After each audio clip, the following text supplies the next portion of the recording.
The Ravens Preview Show with Andy Pollin starts right now.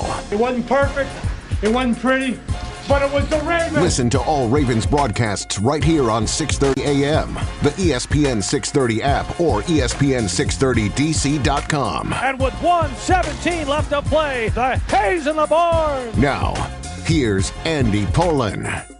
Second of back-to-back enormous games for the Baltimore Ravens as they are home against the Miami Dolphins on Sunday. They just knocked off the San Francisco 49ers. That was a big game. This is bigger because the winner of this game is in the driver's seat for the top seed in the AFC and home field advantage and a first-round bye.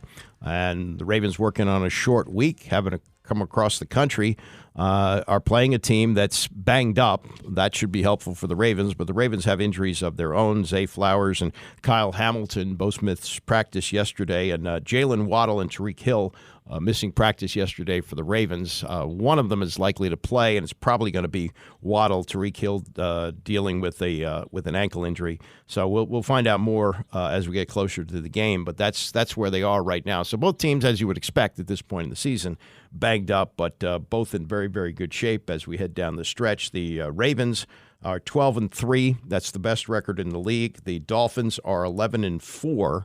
And so Miami would hold the tiebreaker if they win, and if both teams win their final game of the year, then Miami would have the home field and the first round bye. So you would have all that going into the playoffs, and that's something that's used to have multiple byes. Now, since they changed the format, only one team in each conference will get the bye, and that is something that they shoot for. Now, in terms of how these teams match up, it's very interesting when you look at the defense.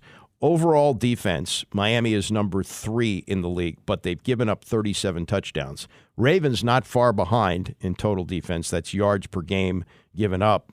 They've only given up 22 touchdowns. So Miami has given up 15 more touchdowns than the Ravens. In terms of pass defense, pretty close. Baltimore's number 6 in the league. Miami is number 10. Rush defense, Miami's surprisingly good in rush defense.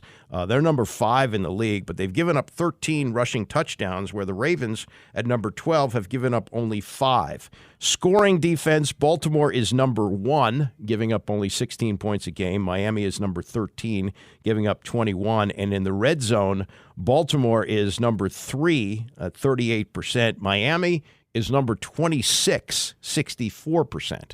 So if the Ravens get inside the red zone for the Dolphins, their chances of scoring touchdowns much greater than Miami, vice versa. And total offense, they're both top 5. Miami's number 1, as you would expect. Baltimore, though, number 5. Passing offense, Miami number 1. Baltimore's number 21. But on rushing, Baltimore's 1 and Miami 5. So, numbers are very, very close, but I think the things to look at are a red zone defense and also rush defense that Baltimore has given up only 5 rushing touchdowns all year, and Raheem Mostert is a little banged up at running back. We don't know whether he's going to be able to play in the game. So a lot of things to look at offensively and defensively for these two teams. And we'll get some comments from both John Harbaugh and Mike McDaniel regarding Lamar Jackson, who you have to figure has taken the lead in the race for the MVP. That he went into this game with Brock Purdy of the 49ers. Purdy threw 4 interceptions, probably taking himself out of the mix. I guess if it's a lopsided game, if Tagovailoa really lights it up, he might get some consideration. But what you hear around the league is this is Lamar's to lose. I mean, he's really got to play poorly in order for that to happen. So that's something to look at. In terms of what these teams have done against each other, the Ravens lead the all-time series 10-8. So this will be the 19th meeting between the two teams on Sunday. But the Ravens have lost the last 2. And last year, this is kind of indicative of what has happened to them. Also this year, where they've had the lead in the 3 games they've lost, they've had the lead with 2 minutes to go in all 3. Last year, they lost 42-38. They were up 28-7 at the half, 35-14 in the fourth quarter, and were outscored 28-3 in the fourth quarter. Now, the defense has been aided by Roquan Smith, who was a trade deadline pickup. They have played much better with him. But that is a very, very telling thing about the Ravens is that they have not, even this year, been that great at protecting leads. Much better in recent games, but with an offense that could be explosive with Miami with those two receivers, if they're healthy, Jalen Waddle and Tyreek Hill, that's something to watch out for. Let's get to some of this tape that we've got on the game while we wait for Brian Wacker. This is John Harbaugh, the coach of the Ravens, and what this game means to both teams as both teams are coming into this with an opportunity to lock up the number one seed. Do we have Harbaugh? This is John Harbaugh on that this week. It's an exciting situation to be in. I think you get in this time of the year, you play yourself into these kind of games where you have an opportunity where the games mean so much, where winning one game brings such a big reward because of what you've done up until this point. That's an earned thing, and the Dolphins have earned the same thing. So it's that kind of a game. And then Chris Sims previewing this with Mike Florio on Pro Football Talk. He looks at this as a very close game, but like a lot of people who view this, it's the defense of the Ravens that he thinks is going to win out. This is his analysis this week. There's so many awesome things about the matchup. I mean, both defenses are awesome. Both offenses are also awesome. With the Dolphins offense being a little bit more explosive and fun to watch, but still, it's an effective Ravens offense for sure, right? The one thing, I look at, I think we're going to break down like the Dolphins side of the ball, right? They pose some different problems as far as compared to the 49ers last week, where we talked about it. The 49ers are a little more rooted in the run game and then they go off of that. The Dolphins, they like to run the ball, but it's more about, hey, defend the pass, quick passes, screens, all this, take a shot. If you overplay that, then they go to the run, right? I look at it and go, little like last week, the Ravens are big up front. I can't imagine the Dolphins being able to overpower that group, so I don't think the Ravens are going to have to, overextend their defense to stop the run. They'll be able to keep people back in the passing game and in passing lanes to stop Tyreek Hill. We'll see where Jalen Waddle is and his recovery and everything there. So that's going to be a fun matchup. I'm interested in this, Mike. This is the one thing. I'm obviously hedging Ravens there in that matchup a little bit. The Dolphins like all these tight formations, right? Like a little bit like you saw the 49ers last week when the Ravens brought the corner blitz and knocked the ball down, right? And knocked it up in the air and they got an interception, right? That, to me, I would be scared to do that too much if I'm the Dolphins. I think that, like, getting the game in a phone box or a phone booth, a little bit favors the Ravens. I would be interested to see maybe if they spread things out a little bit.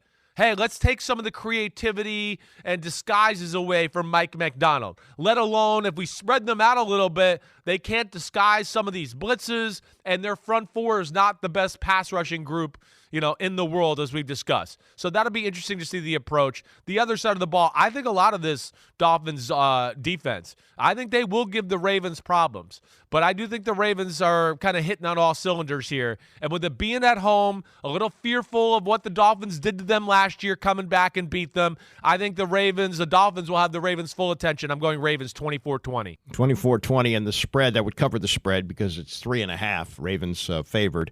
And they have been underdogs this year, including last week, which really angered them. Now they kind of want to be underdogs again. We'll get to Lamar Jackson's comments on that. But this was Mike McDaniel this week, who says something I think very interesting here about Lamar Jackson, is that he's running the ball better than any player at any position in the league, but also was very complimentary about his ascension from a guy who was just known as a running quarterback to becoming another MVP candidate. He's already won one with his ability to develop as a quarterback. Here's McDaniel on Lamar.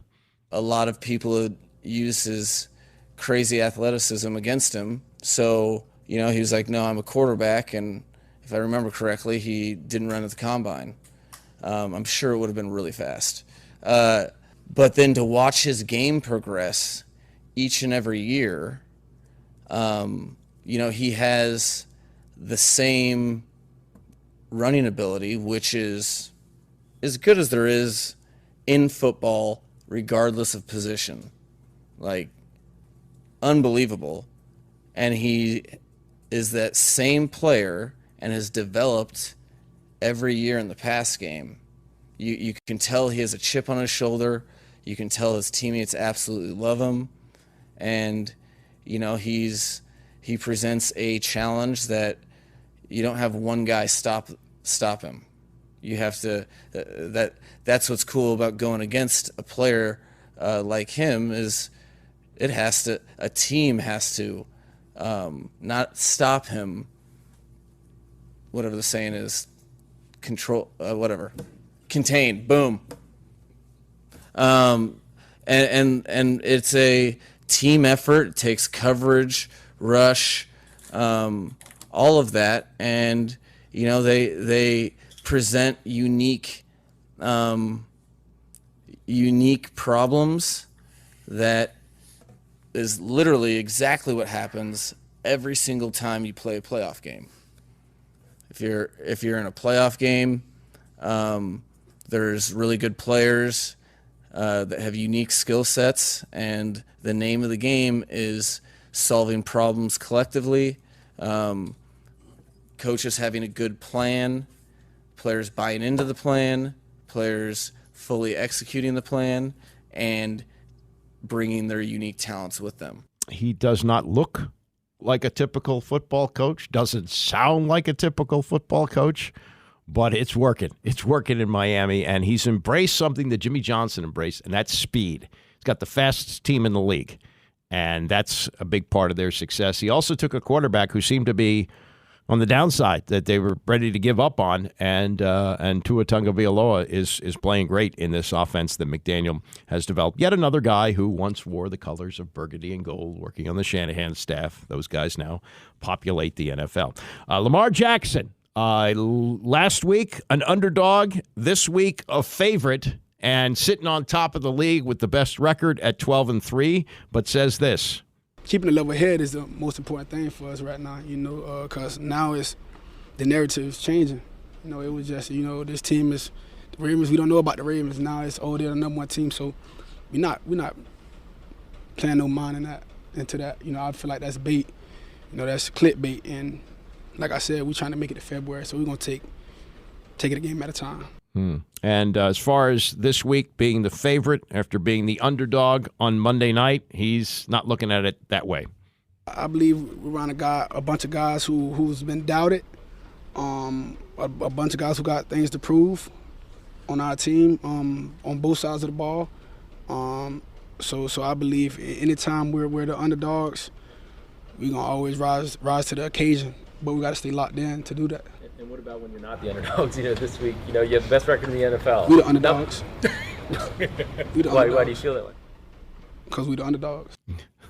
Okay. If you want to be the underdogs, you can be the underdogs. But I don't know why the league wasn't able to flex this either. This doesn't make a lot of sense to me, that a game like this is going to be played at 1 o'clock. I'm looking here at the 4 o'clock games on Sunday. Pittsburgh at Seattle. Yeah, there's playoff implications there. Cincinnati at Kansas City. Yes. Chargers at Denver. No. Denver's got an outside shot.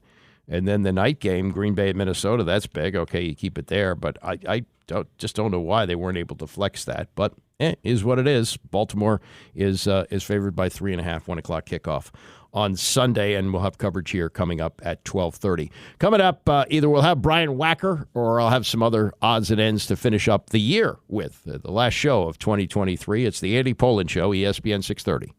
Ravens on 3, 1, 2, 3. This is the Ravens Preview Show presented by Verizon. Here's Andy Pollin.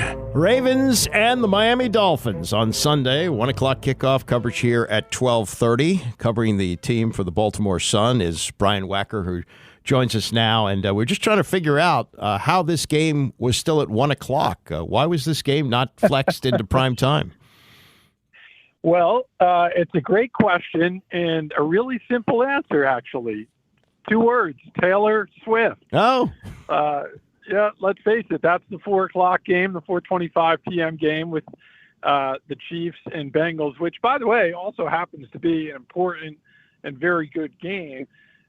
Certainly not as big, I would say, as the Ravens and Dolphins, given what's at stake. Of course, Baltimore can wrap up the top seed and home field advantage. The Dolphins, should they win, would have the inside track to that. So a lot at stake, but Taylor Swift really rules all, I think, when it comes to the NFL. So not, the more I thought about it, the less surprised I was that the Ravens game did not get moved into that 4 o'clock slot there. She's kind of been the combination of like Elvis Presley for the league and maybe Yoko Ono for the Kansas City Chiefs. So, really, that's a dubious distinction there. Yeah, absolutely. But for the Ravens, they are probably just the opposite. People think of them as this blue collar team. And last week, they're going into San Francisco when people are freaking out that they're 5.5-point underdogs. Now they're 3.5-point favorites, and the Ravens say, no, we don't want that. So how do you think this is going to affect them going into this? Well, yeah, look, these guys look for any motivation they can muster, right? And so they've tried to wear that underdog label really throughout the season because, even as the wins have held up, people have questioned them. Of course, early on in the season, Lamar Jackson, for example, had a lot of fumbling issues. That has seemed to be cleaned up. He's only had, I think, 1 fumble in the last maybe 6 games. So to me, or maybe 1 turnover in the last 6 games. So to me, this is a Ravens team that is loaded with stars all over the place, really. Aging guys like Jadeveon Clowney and Kyle Van Noy, young stars like Kyle Hamilton, Roquan Smith, and so forth. And, of course, Lamar Jackson and guys like Odell Beckham and looking for that second Super Bowl ring. So, I don't know how much, they're really an underdog in anything at this point. They just keep winning games. So, and winning convincingly when they play really good teams. You look at that Seattle game several weeks ago. You look at the Detroit Lions game several weeks ago. Look at the 49ers game. Look at the Bengals on that Thursday night game and in week 2. I mean, this is a team that seems to play up to its competition. Yeah, no question. And really, you could almost make a case that they would be undefeated if they managed to hang on to leads with 2 minutes to go in the 3 losses. We're talking to Brian Wacker, covers the Ravens for the Baltimore Sun. Injuries are going to be a big factor here. And you see these 2 names on the injury list for the Dolphins. You go, Jalen Waddle and Tyreek Hill. Looks like there's a greater possibility that Hill plays, but we don't know. But the Ravens are pretty banged up, too. What's the status for Kyle Hamilton and Zay Flowers? Yeah, Flowers would be the more concerning one to me. Hasn't practiced the last 2 days. We haven't seen him. We know calf injuries can be a little bit tricky in terms of how long they linger. So that would be concerning. They practice later this morning. And if Zay Flowers is not out there or is limited, I would be very concerned if I were the Ravens. He's outside of Lamar Jackson, he's probably their most dynamic playmaker on offense. And then, of course, Kyle Hamilton. He is arguably their best defensive player, and I think, frankly, he won't get probably the consideration that he should. But defensive MVP, I mean, this guy playing at an all-pro level, does everything. He's not his numbers aren't maybe as sexy as a guy who gets a ton of sacks, but again, he just sort of does everything, and he's the linchpin to that Ravens defense, which is the best in the league. So that would be concerning. Kyle Hamilton says he's day-to-day, but yesterday in practice he was limping around quite a bit. We didn't see him participate kind of in the warm-up drills during the 30-minute session open to the media, so that would be concerning to me. I think he's going, if you put a gun to my head, so to speak, I think he's going to try to play. Whether he does or not, we'll see. This guy likes to play, likes to practice, likes to be out there. I think he, even when he got hurt a couple of weeks ago, he was pushing in the game to try to get back on the field before they just said, hey, it's best that you just kind of take the rest of the game off. So to me, those are both concerning. But Zay Flowers, I think, certainly would be very concerning because he is the most dynamic player on offense for the Ravens.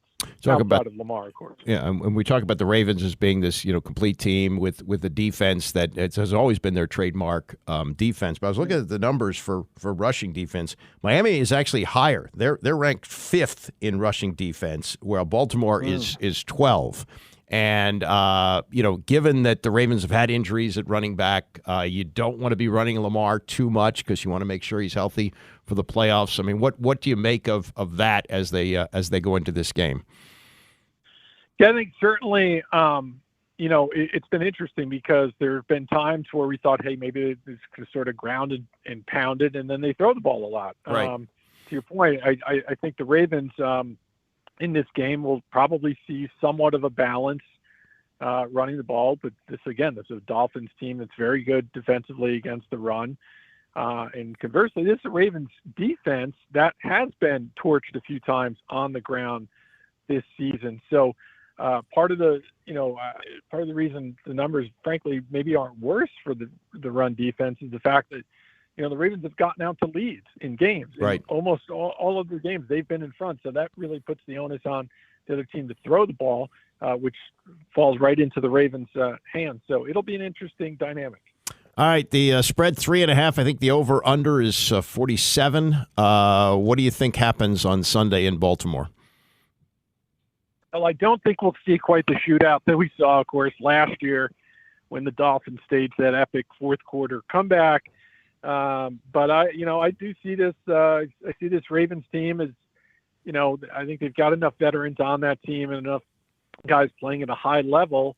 They realize what's at stake. They win this game, and they essentially get 2 weeks off because that locks everything up for them. So they don't win this game, and that changes a whole lot of things for them and makes things much more murky.